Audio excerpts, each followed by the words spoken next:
Ipa mau buat apa?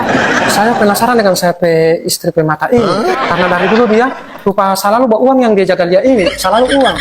Oh, ini mata saya istri ini yang kalau dapat lihat uang menyala mata istriku. Antara ada bulu mata yang selalu dia jaga garis ini. Ini? P, Iya, kalau ini bisa? L, Iya, kalau ini? F itu. Oh, astaga Pak, so parah sekali ibu pemataan. Saya sudah bilang dari tadi saya istri itu cuma bisa mengenali mata uang. Coba saya punya cara tersendiri untuk membaca saya mata istri. Tidak harus pakai yang bagian. Ini berapa? Ini apa ini? Kertas warna biru. Dia tidak akan mengenali yang warna biru begini. Tapi kalau yang merah, itu istri saya itu cepat dia kenali kalau yang begini. Soalnya dia mata dia takut. 100, 200, 300. Apalagi di kipas begini, pasti dia tahu gimana. Wah, 1 juta.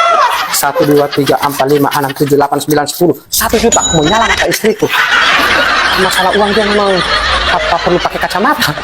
Nanti kalau misalnya dia punya gagang itu miring atau dia lensa longgar, boleh bawa ke optik, mobil servis, dia gratis. Kalau kacamata lipo kotor, boleh membawa kamar, dibawa cuci kacamata, dia gratis. Kalau mau cuci kacamata kan gratis. Kamu tidak usah datang di sini. Nanti aku datang di sini mau cuci mata. Cuci mata? Astaga.